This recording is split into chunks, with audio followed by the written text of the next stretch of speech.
बाळासाहेब थोरात सध्या बोलतायत, जाऊयात. निगडीत आहेत.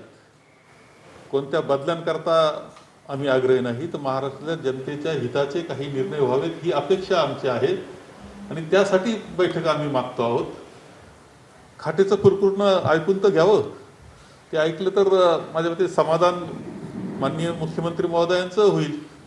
काही कारणानं ते अलीकडच्या कालखंडावर व्यस्त होते. काल काही एक घटना, दुःखद घटना होती, त्यामुळे भेटले नाही. आज उद्या भेटतील.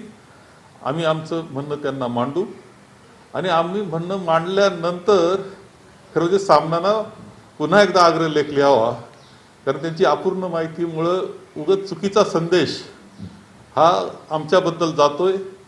आम्ही भक्कमपणे आघाडीबरोबर आहोत, आघाडीबरोबर राहणार आहोत.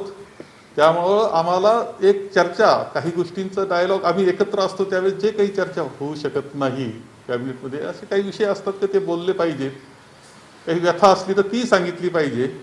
तर ह्या गोष्टी चर्चा या निमित्तानं करायचं आणि राज्याचे प्रमुख, सरकारचे प्रमुख, आघाडीचे प्रमुख या नात्याने ते माननीय मुख्यमंत्र्यांनी ऐकून घेतलं पाहिजे. मला खात्री आहे की आमचं म्हणणं ऐकल्यानंतर ते अत्यंत समाधानी होतील. असं म्हटलेलं आहे की राष्ट्रवादी देखील आहे, मुख्य शरद पवार आहेत, ते जाऊन भेटतात, ते कुठेतरी मर्यादा ठेवतात. मग काँग्रेसला काय झालंय, काँग्रेसच्याच कुरकुरी काय इतकं पण नाही. त्यांनी हे देखील सांगितलं की काँग्रेसच्या फक्त 44 जागा आहेत, आमच्या 64 आहेत आणि राष्ट्रवादीच्या 54 आहेत. नाही, असं नाही आहे. 56, 54, 44 त्या पद्धतीनं आम्ही मंत्रिमंडळाचं आम्ही वाटप केलेलं आहे.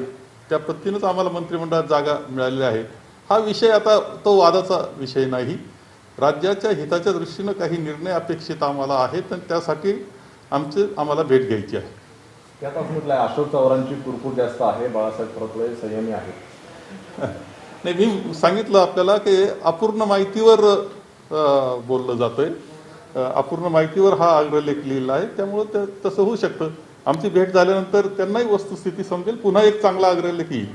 त्यांचं असं म्हणणं आहे की अधिकाऱ्यांबाबत काही आक्षेप घेतलेले आहेत, जय मेहता असेल किंवा तुकाराम मुंडे, परंतु हे निर्णय जे आहेत ते मुख्यमंत्र्यांच्या सहमतीने होत आहेत असं त्यांनी म्हटलेलं आहे. नाही, असं आहे की त्यांनी हेही म्हटलेलं आहे त्यामध्ये की ह्या गोष्टी तर जेव्हा शासन चालतं, एक पक्षाचं असलं तरी या गोष्टी चालतातच, ह्या गोष्टी चर्चेत असतातच. त्यामुळे त्यात वेगळं काही नाही हे त्यांनी मान्य केलेलं आहे. ते काही असेल काय आमचं म्हणणं ते आम्हाला मांडता येईल. जेव्हा भाजपाचं सरकार होतं तेव्हा देखील अशाच पद्धतीने सामनामधनं टीकास्त्र व्हायचं होतं. ही सुरुवात आता महाविकास आघाडीच्या बाबतीत पण झाली असं म्हणायचं का, की सामनामधनं रोख करायचं? नाही, आता ते खरं जे मुखपत्र शिवसेनेचं आहे, त्यांनी अपेक्षित एवढं आहे माझं की त्यांनी व्यवस्थित माहिती घेऊन त्याच्यात लिखाण त्यांचं असावं. हिंदी में सिर्फ जाना चाहिए. ये काय हा प्रॉब्लेम फार आज सामना में जिस तरीके का आग्रहलेख आया है उसे कैसे देखते हैं आप, और क्या कांग्रेस के ऊपर टिप्पणी की गई है उसको लेकर के?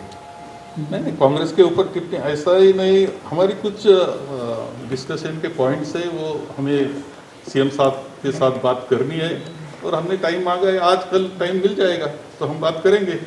जो सामना में लिखा है पूरी उनको मालूमात नहीं है. उन्हें जो थोड़ा सा कुछ सुनाई दिया उस पर उन्होंने आग्रहलेख किया. लेकिन जिस तरीके से उन्होंने कहा, कांग्रेस को पुरानी खाट कहा, उन्होंने कहा कि पुरानी खाट में इस तरीके की आवाज़ें आती हैं. आवाज़ आने के पीछे उन्होंने आपका, बाकायदा आपका और अशोक चौहान दोनों लोगों का नाम भी यूज़ किया कि दोनों लोग ये अलग अलग तरीके से इस आघाड़ी में बात कर रहे हैं और वो ठीक नहीं है. नहीं, ऐसा नहीं है. हमारी कांग्रेस पार्टी की जिम्मेदारी जो है, मैं तो पार्टी प्रेसिडेंट हूँ, मैं सीएलपी लीडर हूँ और मेरे साथ में वो एक सीएम है. तो हम दोनों साथ में रहने का, साथ में उनके साथ बात करने की, ये तो हमारे जो श्रेष्ठी है उन्होंने बताया कि आपको कुछ बात करनी होगी तो आप दोनों जाओ. तो हमने उसके लिए जा रहे हैं.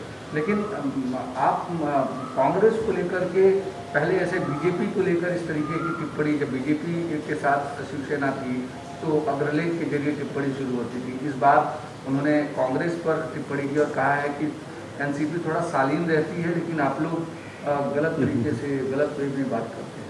नहीं, हमारी कोई आपको दिखाई नहीं देगा कि कोई गलत बात हुई है. ऐसा एक ही उदाहरण नहीं है.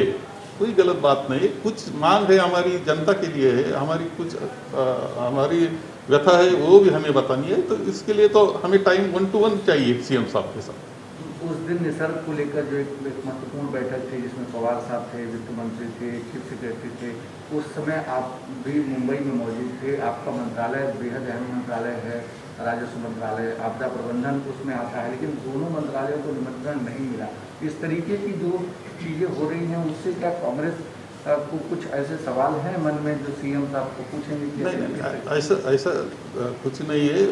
पवार साहब वो तो मिलते हैं, पवार साहब अकेले राष्ट्रवादी के मानना गलत है, वो हमारे आघाड़ी के भी नेता है, सबके लिए वो मिलते हैं, तो सबके लिए मिलते होंगे ऐसा हमें मानते हैं।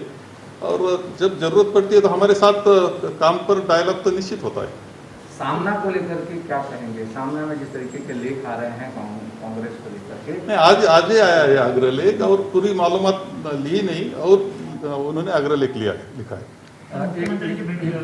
सर आज मुख्यमंत्री से आपकी जो मुलाकात होगी वो किन किन मुद्दों को लेकर होगी, खास करके ऐसे समय में जब आप खुद निसर्ग का तूफान की पानी हमारे जो मुद्दे हैं वो पूरे जनता के हित के मुद्दे हैं, वो हमें देना है, मानना है, क्योंकि हमें उस पर डिस्कशन 1-to-1 करना है, उनके मन में क्या है वो भी हमें जानना है, इसलिए वो मुलाकात है। ओके, मुख्यमंत्री काँग्रेसच्या नेत्यांना भेटत नाही का? राष्ट्रवादीच्या नेत्यांची भेट होते, काँग्रेस नेत्यांना वेळ देत नाही का? आज भेट होणार आहे का आणि कुठल्या मुद्द्यांवर? नाही, असं नाही की काँग्रेसच्या नेत्यांना भेटत नाही। पवार साहेब हे वेगळं व्यक्तिमत्व आहे, त्यांची आणि बाकी तुलना आपल्याला करता येणार नाही। ठीक आहे, ते तर आघाडी निर्माण करण्यामध्ये महत्त्वाची भूमिका त्यांची होती आणि ते सर्वांना बरोबर घेऊन त्यांनी जावं ही अपेक्षा साहजिकपणे आमची त्यांच्याकडूनही आहे। बाकी आम्हाला जर आवश्यक असेल तर अनेक वेळा कॅबिनेटमध्ये इतर याच्यात भेट होती। आम्हाला आता फक्त भेट पाहिजे ती आम्हाला एकमेकांसमोर त्यांच्याबरोबर चर्चा करायची आहे।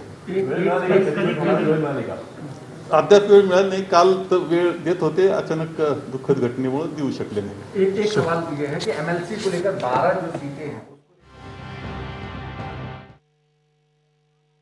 माहितीवरती सामनामधील अग्रलेख लिहिला गेलेला आहे असं थोरात यांनी म्हटलेलं आहे। आमची भूमिका समजल्यानंतर मुख्यमंत्री समाधानी होतील, व्यवस्थित माहिती घेऊन अग्रलेख लिहायला हवा होता अशी प्रतिक्रिया दिलेली आहे बाळासाहेब थोरात यांनी।